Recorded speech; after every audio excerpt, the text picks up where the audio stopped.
I didn't have Marine One, or Air Force One, or motorcade. We had me. In my car. I usually have a staff person with me. And the young people, you wouldn't understand this, but back then we had to use these things called maps. Paper. You had to unfold them and try to figure out where you were going, and then you had to try to figure out how to fold them back. Which never worked.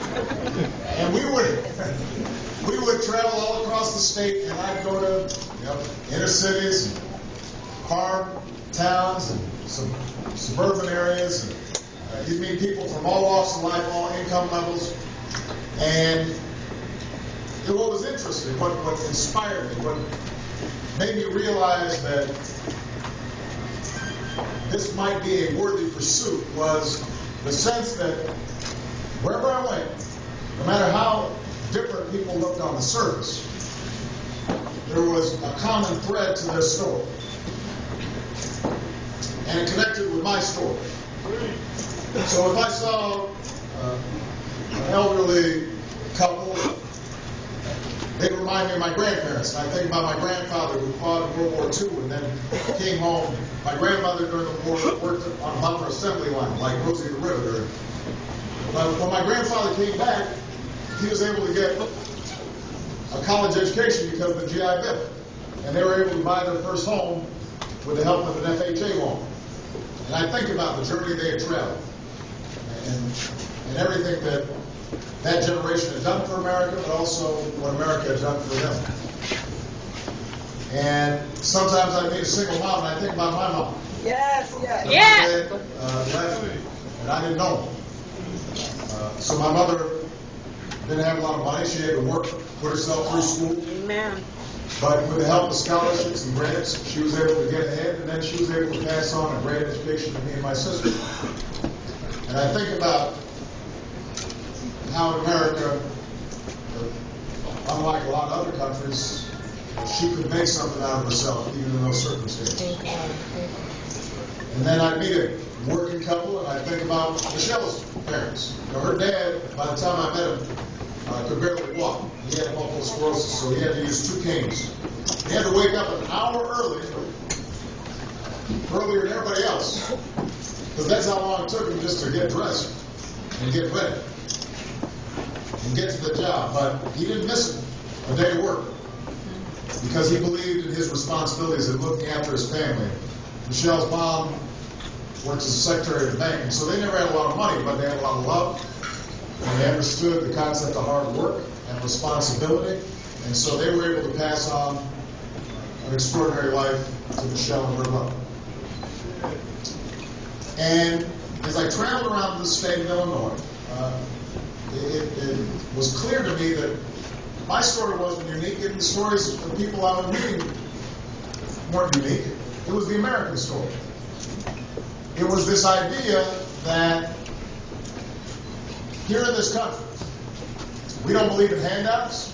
That's right. We don't believe in bailouts. We believe in people earning what they get. We believe in people working hard. We believe in people looking after their own families and taking responsibility and taking initiative. But we also believe that in this country, hard work should pay off. Yes. That responsibility should be rewarded. Yes. Yes. And we believe that in this country, no matter what you look like, no matter where you come from, you should be able to make it if you try. That's right. That has been the central notion that built this country. That has been our hallmark. That's been the core idea that drove America. This idea that in this country, you can get a fair shot. And everybody does their fair share. And everybody's playing by the same set of rules. And so if you work hard, you can get ahead. And that's what created this economic superpower. And that's what created the greatest and largest middle class in the history of the world.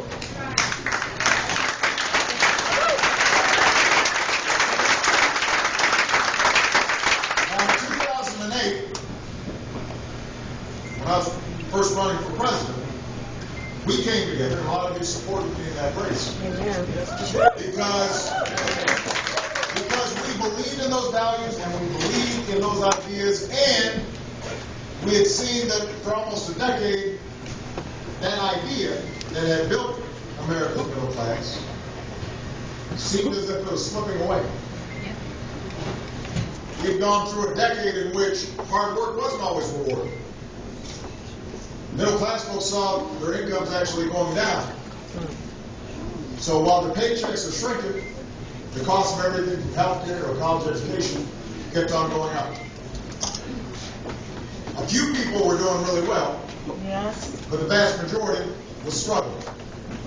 Meanwhile, in Washington, we financed 2 wars on a credit card, turning a surplus into a deficit. And because nobody was making sure that folks on Wall Street were doing what they were supposed to be doing, all this culminated in the worst financial crisis and the worst economic crisis of our lifetimes.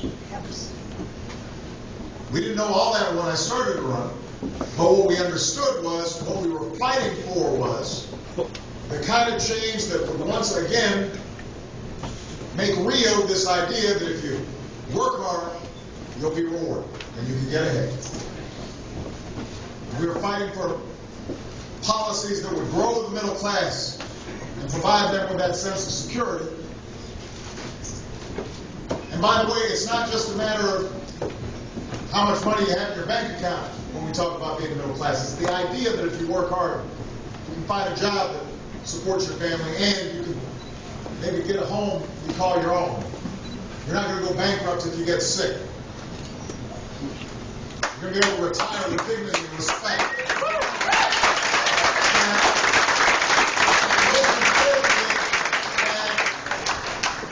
Most importantly, that your kids and your grandkids can do even better than you did.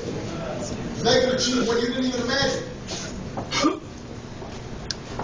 For the last 3.5 years, everything I've done as president has been focused on that principle.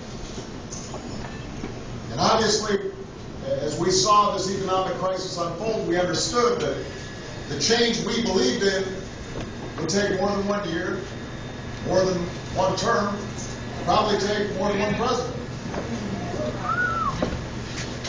But over the last 3.5 years, we've started to steer things in the right direction.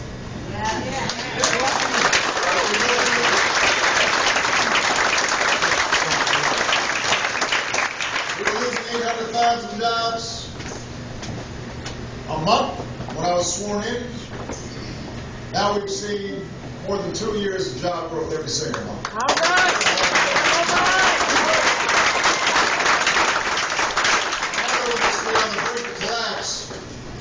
We made sure that we bet on American workers and Yeah. American manufacturing.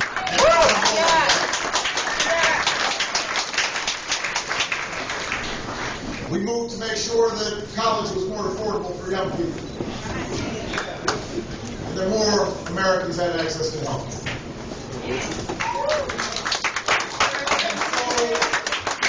over the last 3.5 years, everything we've done has been focused on how do we create an economy that is built to last. It's not built on speculation, that it doesn't just benefit the few, but that consistently builds the middle class so that they can achieve their dreams.